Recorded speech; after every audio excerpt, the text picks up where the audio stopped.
The 20th century was a time of incredible change. Unspeakable horrors and amazing leaps of scientific discovery. It was a century where we showed what we are truly capable of. The pure imagination of artistic expression. The insidious desire to harm and oppress. The will to fight against the weight of a prevailing status quo. The drive to understand the universe and to improve our lives. A century made by leaders and revolutionaries, scientists and thinkers, artists, Wait till you see Muhammad. icons, heroes, and villains.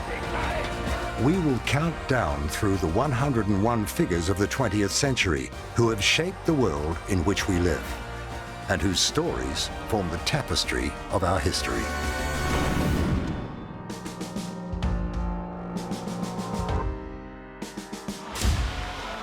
On this episode, in many ways, he solved a problem for surrealism that was looking for a sort of visual interpretation of their ideas. I think she will be remembered for the brand of economics, which ultimately pulls apart the social fabric of countries. We haven't really seen that before. It was the quintessential elegance of France encapsulated in a house. she was the Iron Lady, Britain's most influential post-World War II Prime Minister. Her policies would change the economic and social face of the nation.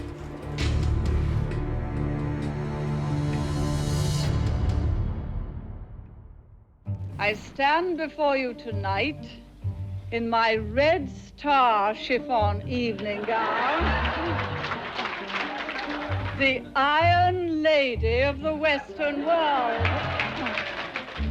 Margaret Thatcher broke one of the most significant glass ceilings in the world when in 1979 she became Britain's first female Prime Minister. Yet she would publicly state that she owed nothing to the women's liberation movement.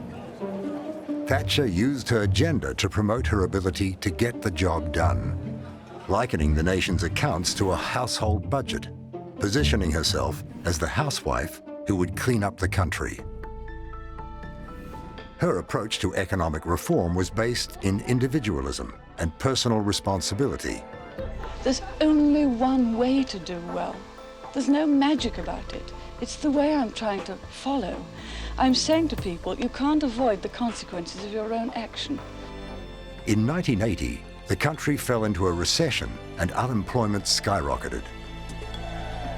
Riots broke out in cities across Britain, and Thatcher's popularity in the polls reached the lowest point of any prime minister since records began. They're angered especially by unemployment, which has now passed the 2.5 million mark. But the rally also reflects the deep-felt anger in many parts of Britain against Prime Minister Margaret Thatcher and her government. Prime Minister Thatcher decided that she needed to radically change the economic fortunes of the United Kingdom.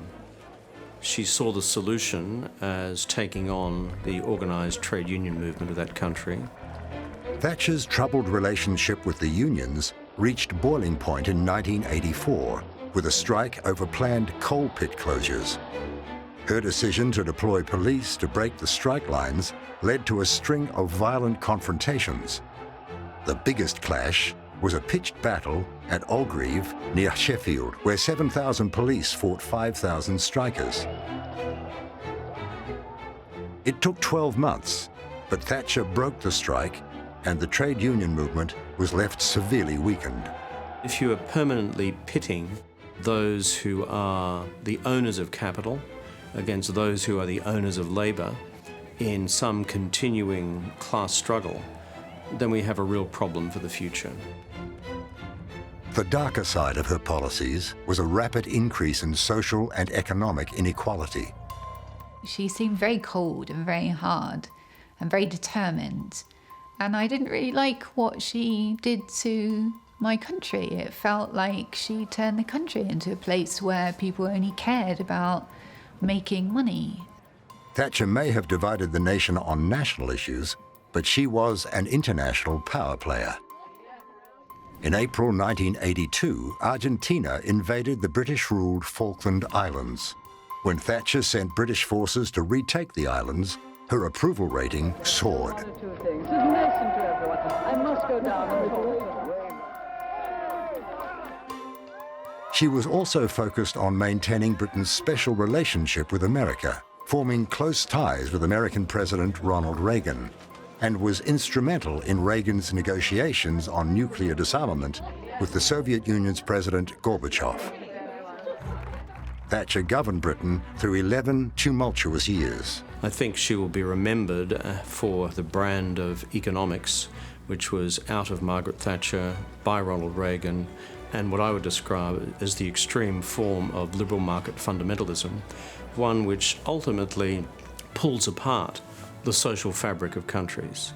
In Britain, her ideology would be dubbed Thatcherism, a term used by some as criticism and others as praise. Some people hated her because they hated the kind of things she was doing, and some people didn't like the fact a woman was running the country, let's face it. Other people really admired her, and to this day, she's, like her or loathe her, she is one of the great political figures of the last century in Britain.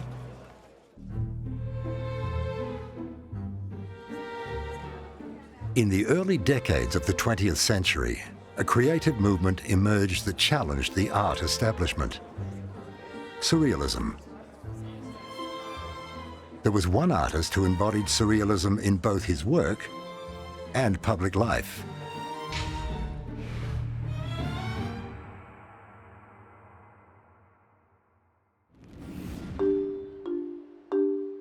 Salvador Dali arrived on the Paris surrealist scene in 1928.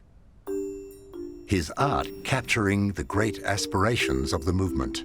In many ways, he solved a problem for surrealism that was looking for a sort of visual interpretation of their ideas. Dali gave us legible symbols that we could read. During the 1930s in Paris, Dali developed what he called the paranoid critical method, experiencing a self-induced paranoid state and then painting what he witnessed. Dali was certainly not shy about expressing his art or his character. In every public appearance, his eccentric behavior, strange outfits, and distinctive moustache all contributed to his carefully cultivated persona. Dali is crazy. I'm crazy about American dollar. But behind this was an incredible artist who painted some of the most recognizable artworks of the 20th century. The American years, from 1939, are seen as more commercial and somehow less important. This was the period when Dali turned the creation of his art into public performance. I think in many ways it's very hard to judge the Paris period and the New York period with the same standards. They're different. One, you've got Dali, the painter, and one, you've got the performer. If we go to look at his paintings after the Paris period, then we're not going to find such satisfaction. But if we look to his performance, we're going to find real riches. You might think that all he's doing is slushing paint about, but it takes genius to slush like that and get paid for it. What Dali created in these later years was significant. He brought the surrealist aesthetic into the mainstream. Always a subversive thinker, he introduced notions of the dream consciousness into everyday items. Salvador Dali influences many artists. Perhaps most it's his idea of the extraordinary, of putting things together that we don't normally consider go together. That idea, that incongruity, is absolutely central to contemporary art. Dali expected his art to be respected, but he did not draw a line as to how and where that art could be expressed. When you got it, flaunt it. That his work and his persona endure today can be credited to his desire to take his art to his audience. He was a man who understood the importance of publicity, even over talent. But he also had a remarkable talent driving his creation. 1949. The Second World War had ended 4 years earlier, but the world was still reeling from 6 years of unspeakable violence and loss. When a voice rose that promised a path to lasting peace. Faith has become known throughout the world.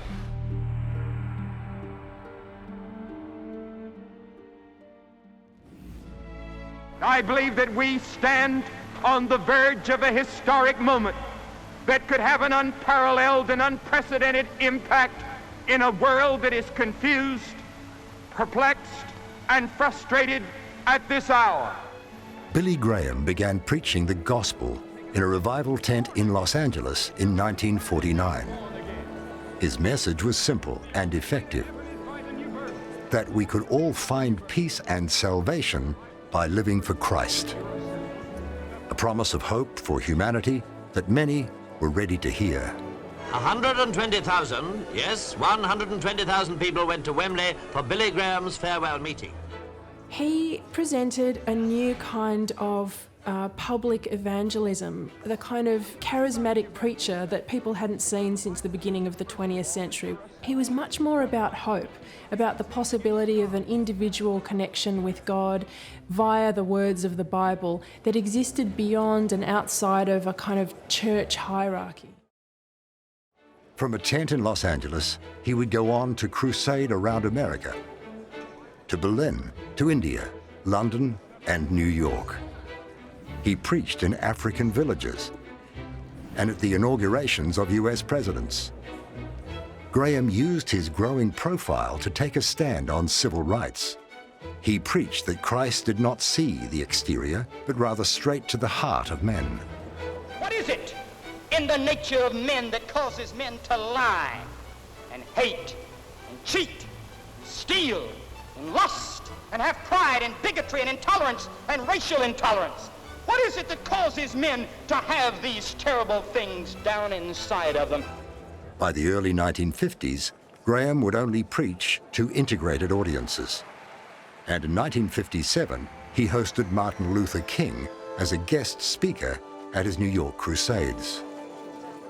He would later bail King out of jail after he was arrested during a protest in Albany, Georgia.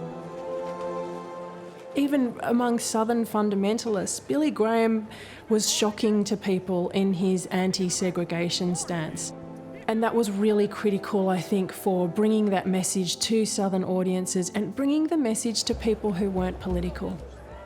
In a career that spanned over 50 years, Billy Graham rose to an unprecedented level of international prominence. He personally preached to nearly 215 million people in more than 185 countries and territories. And he built a global multimedia empire that reached over 2 billion people worldwide. Graham's success was in his ability to bridge the divides of nationality and ideology with a simple idea: the promise of a better tomorrow. In the late 1970s, the market for marijuana was starting to wane. A new drug was rising: cocaine. In the coming decade, it would take control in a billion-dollar illegal industry spanning the Americas and the world.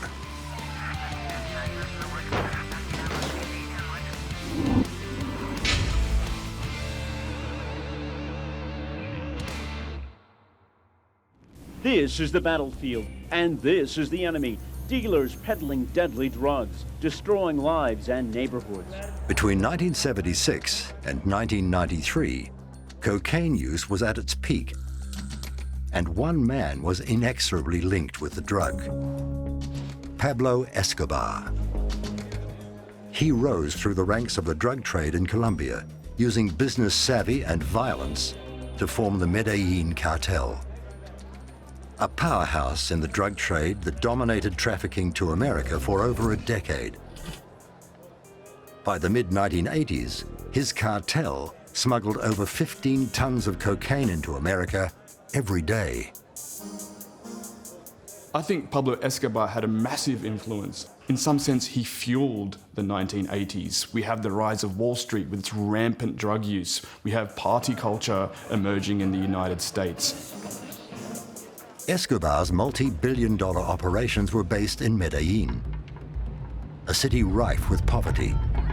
But he knew how to win the hearts of the people.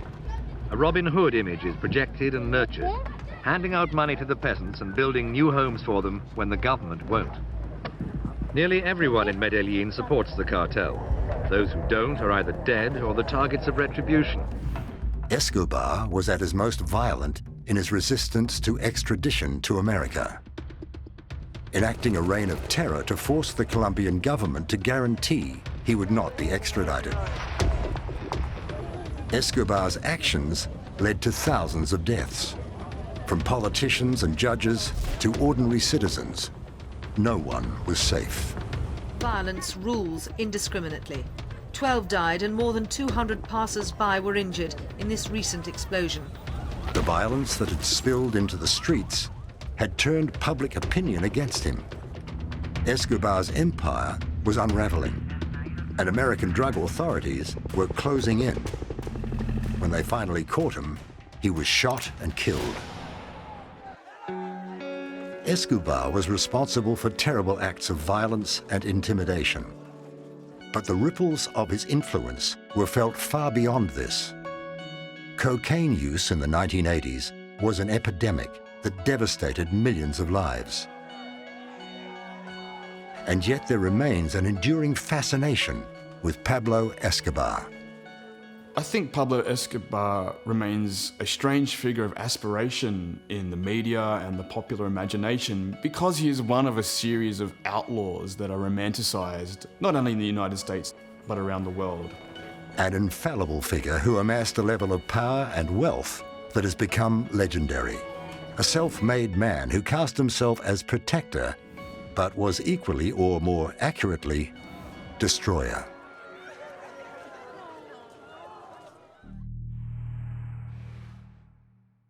For years, the pot of gold at the end of the rainbow for the followers and participants in the sport of track and field had always been the elusive 4-minute mile.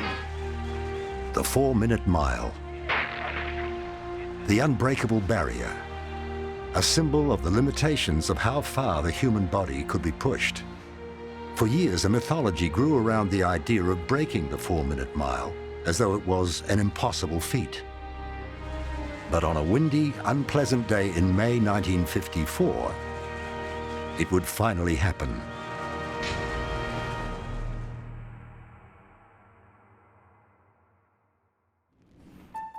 Roger Bannister was studying for his medical degree. His grueling study schedule left him only 45 minutes a day to train as a runner. He approached his training with clinical precision and a deep understanding of the human body. The training was important, and even nowadays we use the methods that Bannister used, running repetition 400s and running a lot of those at the speed that you want to run the mile. We do that all the time now. To prepare for the race, he studied his own oxygen consumption, discovering that he used less if he ran at a steady pace. He watched footage of himself training to better evaluate how he could improve his running, becoming renowned for his incredible form. Bannister's long, easy stride was soon shaking off all competition. To beat the 4-minute mile, Bannister understood how crucial it was that he ran on a quality track, that the wind and weather conditions were favorable, and that he wouldn't get to the finish line alone. Working closely with training mates Chris Brasher and Chris Chataway, pace setters in the race, they would propel him forward at precisely the right moment. Bannister also valued well-maintained gear, using a grindstone in a hospital lab to sharpen the spikes on his running cleats before the race. With meticulous preparation, an otherwise ordinary day became a moment in history. With 250 yards to go, 25-year-old Bannister took the lead with an amazing burst of speed. He went on to achieve the world record of a mile in under 4 minutes, sought after by athletes for over 40 years. He had done it. But he would be the first to acknowledge that no athlete is self-sufficient or unbeatable. If you can find a man who will run it in 3:59, you will almost certainly find somebody else in the world at some time who will run it faster. He was right. 6 weeks after he broke the record, Australian John Landy broke his. And now, John Landy has shattered Bannister's figures by running the mile in 3 minutes 58. Since Bannister's first sub-4-minute mile, over 1,300 people have achieved the same feat. Yet he'll always be remembered for that moment, when he proved the incredible feats the human body is capable of. The breaking of the 4-minute mile opened up everybody's attitude as, I can be better than I think I can. I can do things that perhaps I didn't think I could do before. I think the world stood up, took notice, and it became a different place.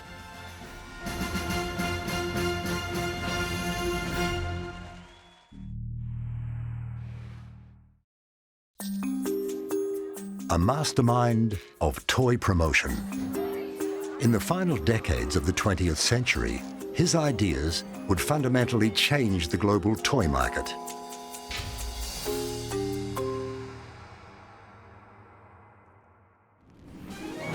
Bernard Loomis made his name in the toy industry with an ingenious idea, using children's cartoons to sell lines of toys. Hi, I'm Jack Wheeler of the Hot Wheels. A world of products to keep kids coming back for more. By the 1980s, the concept dominated children's television. In the 20th century, particularly 50s, 60s, 70s, 80s, when there really was a Saturday morning block of television, which there really isn't anymore, they were advertising during these cartoons and getting tremendous focus from kids. While Loomis never had his own toys as a child, he repeatedly showed his knack for picking the characters and properties with massive market potential as a toy, a quality he referred to as toyetic. He also understood the power of television marketing.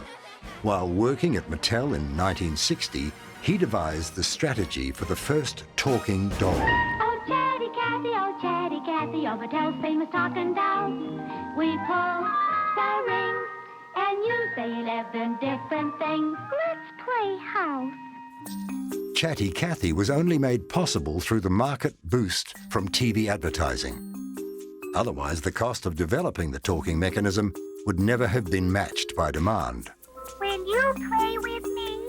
Loomis's most high-profile success came while he was head of toy company Kenner Products, in an action figure license he bought for a new film in 1977, Star Wars.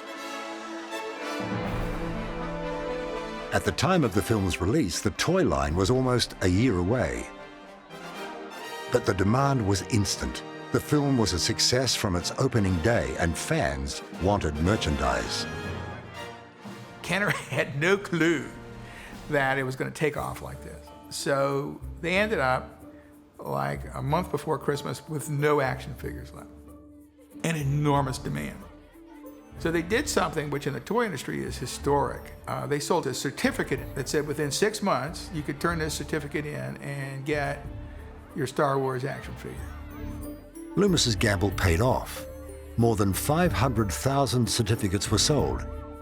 Essentially an empty box, a few stickers, and a promise.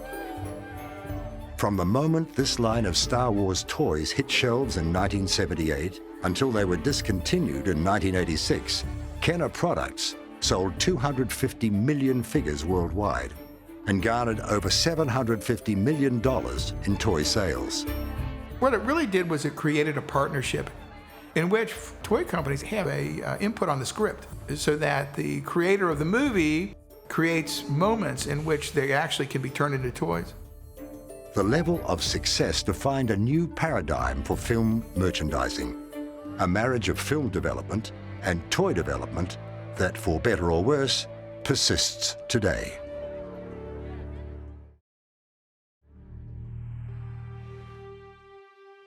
As the 19th century turned to the 20th, she was a woman in a man's world, facing opposition, doubt, and incredible personal risk to become one of the most important scientists of her time.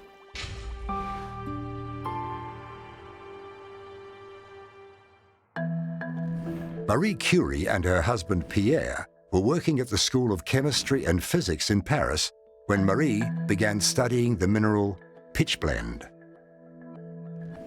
It contained uranium ore, but Marie was convinced that its high level of radioactivity meant that another substance was present.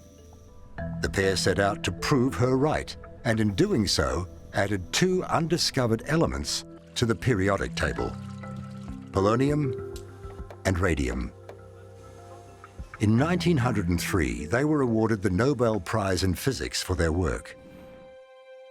After her husband's death in 1906, Marie continued their research and was appointed to his professorship, becoming the first woman to teach at the Sorbonne.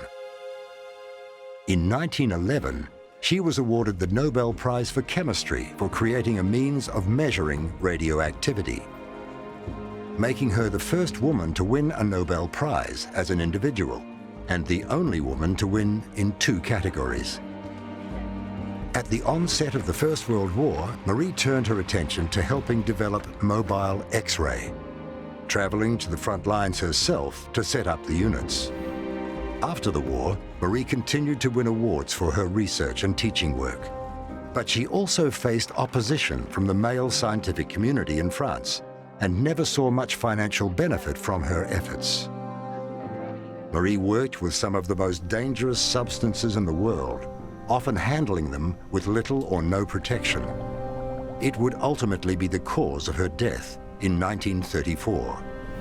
She strove to realize her gift for science, no matter the personal cost, or the social forces that opposed her. Her legacy endures today as a role model for women aspiring to work in male-dominated fields.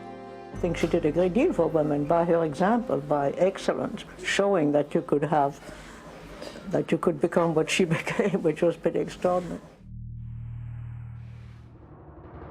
Hitler, Churchill, Stalin, Roosevelt, Mussolini. Their names instantly remind us of the darkest days of the 20th century. But there are also the fighters, the names that tell us of victories and defeats, living beyond a single deed. Patton, Montgomery, Eisenhower, Zhukov, MacArthur, Rommel.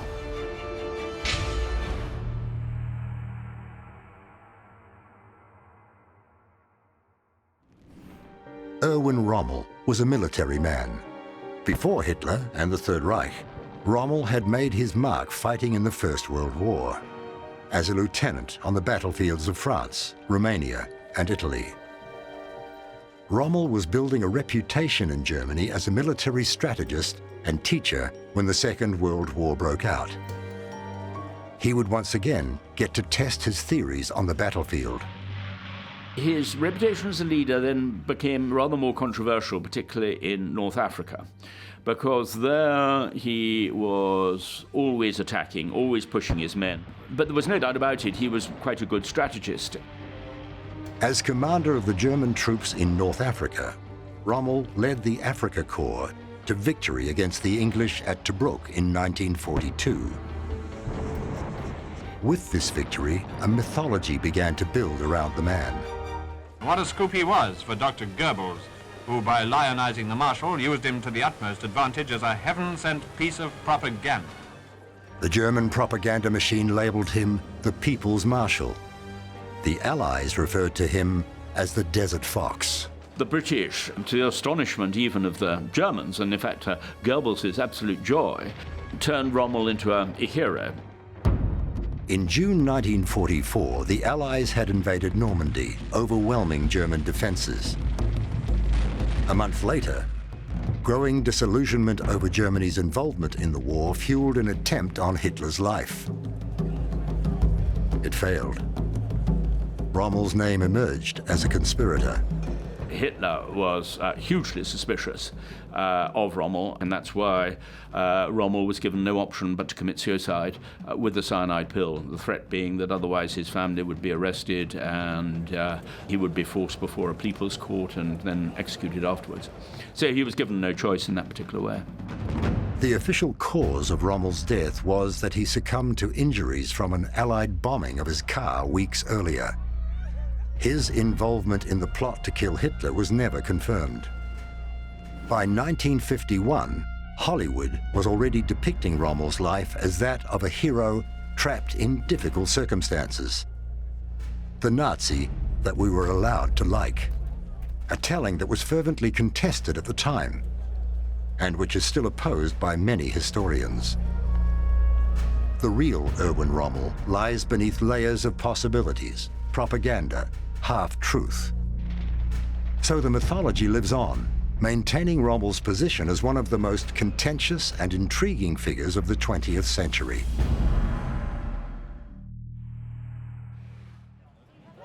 From a record label to airlines and credit cards, he turned his spirit of adventure and knack for marketing into a globally recognized brand.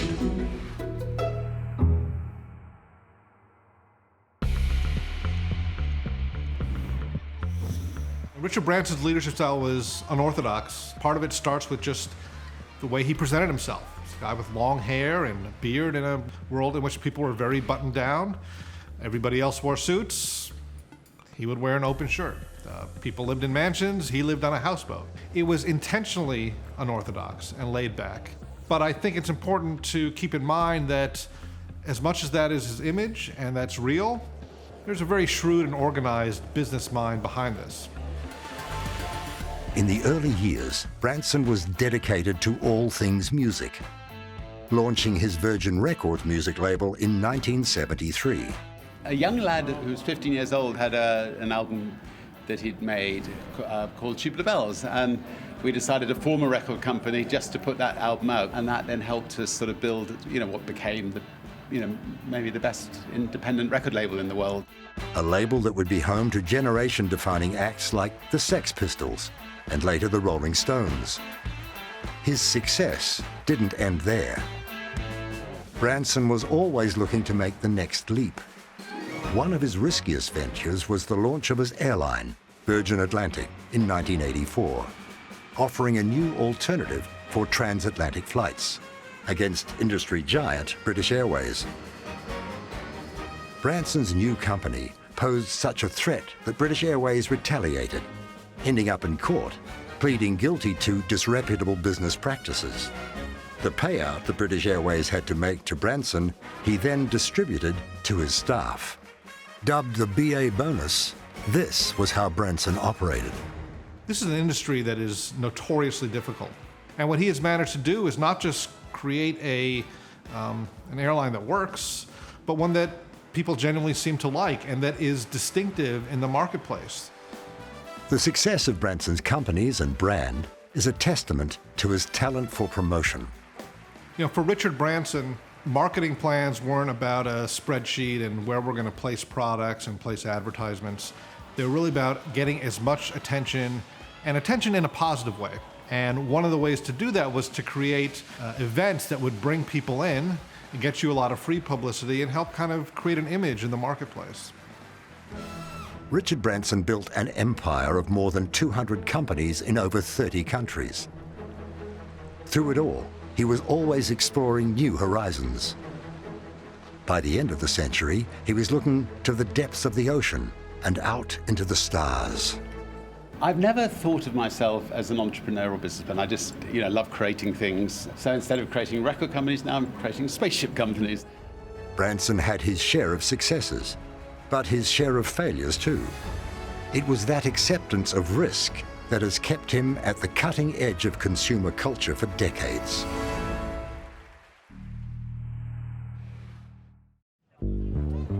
A radical departure from the status quo in women's fashion.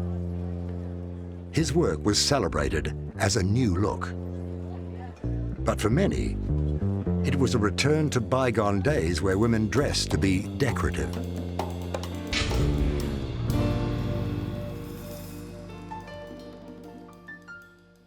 In Paris, though the famous boulevards are neither gay nor full of well-dressed women, ideas about the future of fashion are forming. 1947. Paris was recovering from the ravages of World War II, when Christian Dior, at 42 years old, released his first fashion collection. The prevailing silhouette of post-World War II women's fashion was square shoulders and shorter skirts. Dior completely subverted this. His style focusing on high busts, narrow waists, and accentuated hips. We haven't really seen that before. That miles of skirt and the tiny waist and that beautiful jacket. I think the juxtaposition of the two of them with that masculine tailoring at the top and the beautiful skirt at the bottom, it was very fresh. Harper's Bazaar magazine would enthusiastically dub it the new look. But it would prove to be an incredibly divisive new style.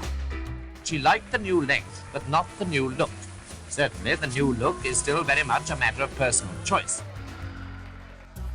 I believe there was an element of shock about it, not because it was particularly revealing, but probably because they hadn't seen this unbridled femininity like that for many years, understandably. It heralded a new era in couture. The wealthy took to it immediately. The clothes represented opulence, elegance, and innovation. To others, they were impractical and excessive. The corsetry and unworkable design was a step backwards for women who had been working through the war. They didn't want to return to fashions that positioned them as ornamental. Despite such strong objections, the tide of change was coming. By the release of Dior's second collection, his styles were already being copied by other fashion houses. Grace Kelly, Jane Mansfield, Eva Gardner, and Lauren Bacall all favoured Dior's styles, lending the look even more glamour. Only 10 years after releasing his iconic new look in 1957, Dior died suddenly of a heart attack. But his legacy lives on. I feel that when you thought of couture, you thought of Christian Dior, that rarefied sense of female beauty, the fabrics. It was the quintessential elegance of France encapsulated in a house. His new look is one of the most highly recognizable fashions of the 20th century. An ideological and cultural shift in the wake of the Second World War. His work may have fueled controversy and cultural backlash, but the brand he created remains one of the most significant luxury goods in the market today.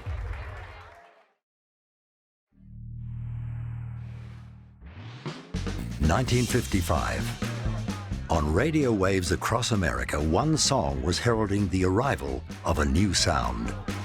Its effervescent lyrics capturing a teenage fascination with fast cars and romance. The rock and roll revolution had begun.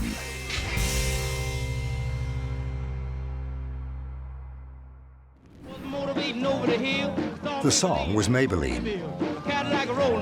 Its architect was Chuck Berry. It was such a breakthrough record for the entire rock and roll movement. You can't really underestimate the significance of Maybelline. With Maybelline, he brought two familiar genres of music together into something new and fresh. Along with his quick, clever lyrics, it captured the spirit of 1950s teenagers. Well, Maybelline dealt with cultural touchstones that were common currency among the day's youth. The idea of creating a love song and embodying it in an automobile. It's a very mid-century America, very much something, a sentiment that would echo with the teenagers of the day. The response was palpable, earning the song the #1 spot on the R&B charts and a #5 spot on the pop charts. Maybelline's popularity was just the beginning for Chuck Berry. Between 1955 and 1965, he went on to release a series of top 40 hits, enduring classics like School Days, Sweet Little 16, and Johnny Be Good. And Johnny Be Good was Chuck Berry mythologizing himself and, in doing so, mythologizing all of rock and roll. This period of Chuck Berry's career would later be referred to as the Golden Decade. By the early 1960s, the British invasion was taking over.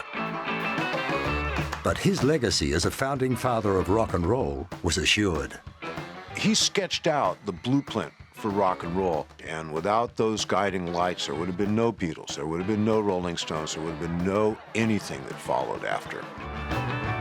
When Rolling Stones guitarist Keith Richards inducted Chuck Berry into the Rock and Roll Hall of Fame in 1986, he acknowledged the influence Berry had on the genre.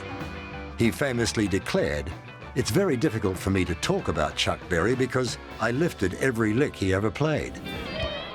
From the nightclubs of St. Louis to the top of the charts, the ripples of Chuck Berry's musical career were felt through the second half of the 20th century. Chuck Berry was the legitimate father of rock and roll. All his songs seem to be about petty annoyances and irritations, but really they're digging into a much richer emotional subtext of the African-American experience.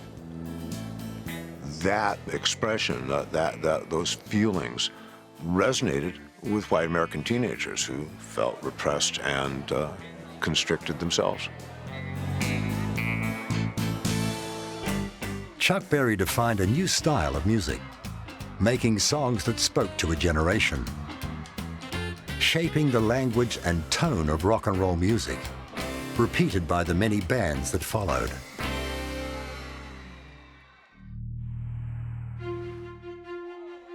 A world divided. For the states of Eastern Europe, the end of World War II had not brought the freedom that so many had fought and died for. In the decades that followed, the war continued, fought by individuals on a moral battleground.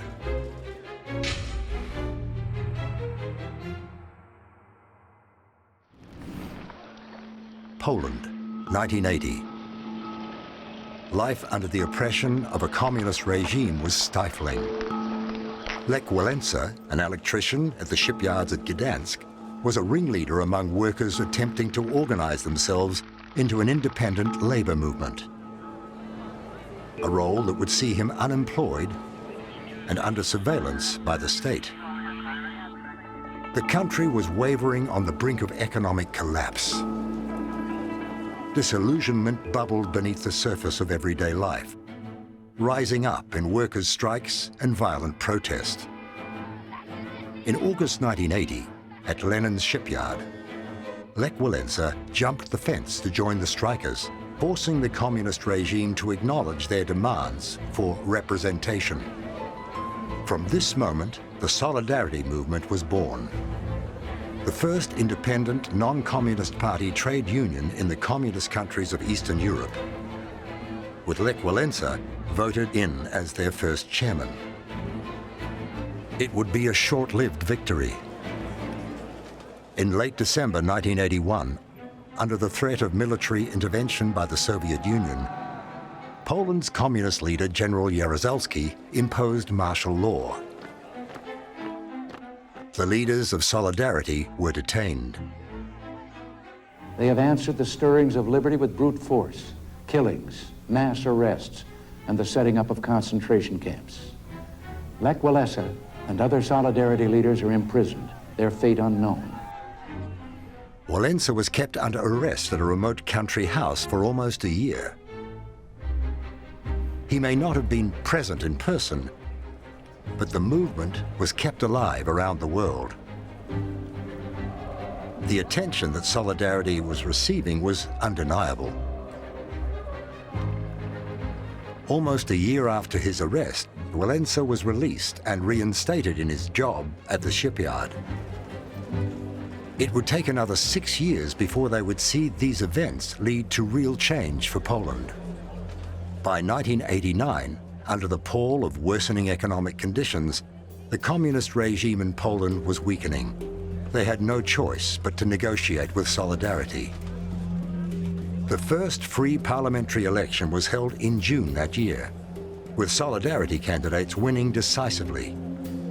Communism in Poland was ending. The final step in dismantling the regime was the 1990 election of Lech Wałęsa as President of Poland.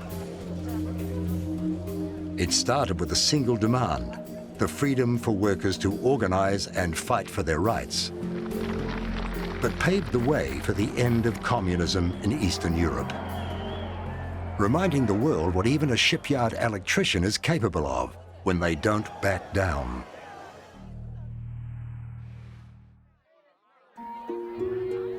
In the early hours of an April morning in 1962, a tragic discovery would bring to an end the tumultuous and spectacular career of one of Hollywood's shining stars.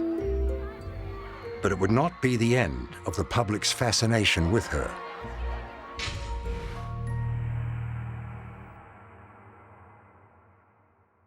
She's here, said the headlines, and everyone knew they meant the American film star with the famous shape and the wiggly walk. Marilyn. So much meaning is imbued in just that one simple name.